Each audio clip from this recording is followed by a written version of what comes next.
So I'm often asked by friends or players, why a MESA Boogie? Why should I buy a MESA Boogie? It comes down to passion. Passion that our employees have for what they do, and just the deep knowledge and the experience that we bring to it. And ultimately, it really comes back to Randy's founding principle, which we honor to this day, which was to build the very best instruments we can build and treat each person we encounter like we'd like to be treated. When you buy a MESA Boogie, you're buying more than an amplifier. You're buying this collective group of amazing individuals that have devoted their lives to your tone. I work really closely with Jim Ashow, John Marshall, Tommy Waugh.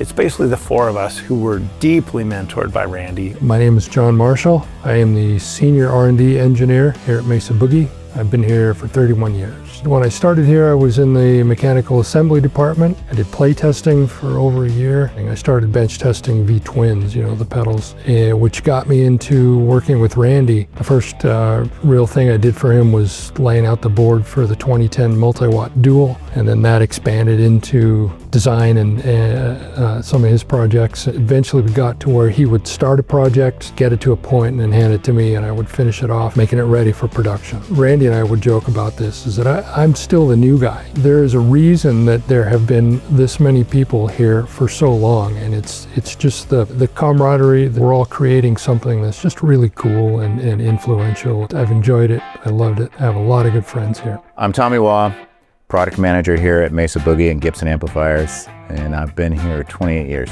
I started out cornering amps. We quickly learned that electronics was my jam. Put me over into the PC department where I kind of took off, started working with Randy doing prototypes, just doing board layout, design, working with the design team, and now my role is a product manager. Being a product manager, you're not supposed to know certainly what's going on in the circuit. And I think that's where I get to pull the surprise button when someone goes, I don't think we could do that. I'm like, oh, we can do that. I know we can do that. I've done the calculations. You can't tell me no. I'll tell you where we could push it or if it's possible. The thing that hasn't really changed here is the whole development process. Ideation to finishing an amp. That process is still exactly the same as it always has been. There's something about when you put us all in a room together and put the ideas together and start going, yeah, no, you want that? I know where we can get that. You should do this. We should put this mode in. And Doug chimes in, then John goes, but that layout's not gonna work, So then we all start just working together in this kind of like tone machine, and we start to figure it out, and then you go, this is gonna work. One thing a lot of people don't know about Randy is he was really into writing patents. A lot of the innovations that Randy started almost from day one are something that we still use today.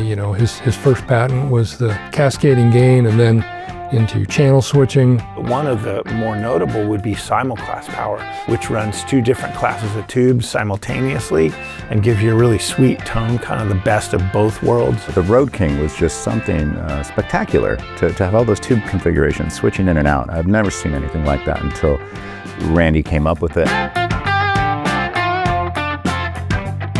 These designs and these amps wouldn't exist without PC boards. Even though it's fairly simple in MESA terms, a dual rectifier, the channel switching, the different sounds and modes and stuff, you just can't do that point-to-point wiring. That affords us the ability to repeat that sound, get the sound, and then be able to repeat it from amp to amp. The DNA in it, what makes a Boogie, is the thought that goes into the construction of it, the layout, time we spend just nerding out on circuits and making sure each part of that circuit's right. It's a collaboration of all these people that have worked together for so long and kind of just know what we mean when we write something, scribble something on a PC board. If you look at our PC boards, printed circuit boards, it might look like chicken scratch, but for those of us that have been around here so long, we know that the way Randy wrote something down on the circuit board, that means a particular style of cat.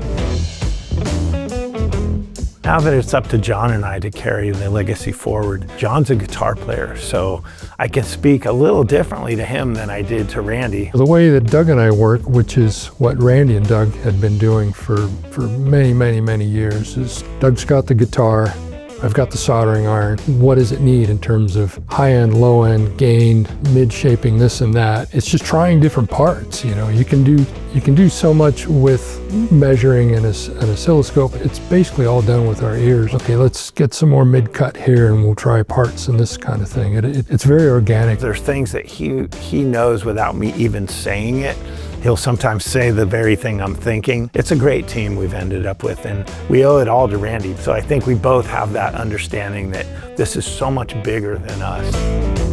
A lot of what we do when putting a design together is making sure that as you turn a control, it feels natural sonically. You turn it up and, oh, okay, here comes the treble. And we spend a lot of time making it so that when somebody walks up to it in a music store, for example, plugs a guitar in, even with everything at noon, you're starting with a decent sound to begin with. Also, part of the design process, and a big part, is working on things that the customers and the player will never hear. Pops and clicks, noise, hisses. Randy and I have had this conversation many times, is that we'll spend twice as much time on something that no one will ever hear, because it's something that we need to eliminate.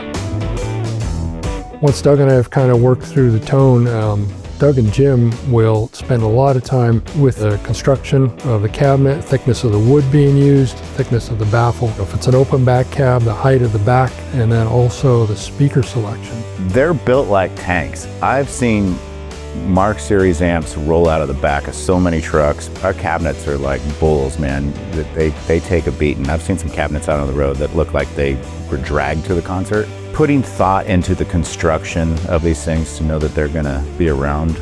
I really have to tip my hat to our cabinetry. You know, Jim Ashow has been here 44 years, started painting cabinets in the wood shop and became vice president and ran the place for 30-something years. People often overlook the importance of cabinetry when they're thinking of their rig. There's just a lot of things that Jim has done over the years, along with designing all our shock mount racks. He has patents there. Track lock casters, which he got a patent on. Ways to wrap your cord in the back of the cabinet, places to hold your foot switch, all kinds of cool innovation. The guy's just a whiz, I mean, top to bottom. He just made this place run like a Swiss watch and really added to our designs in so many ways.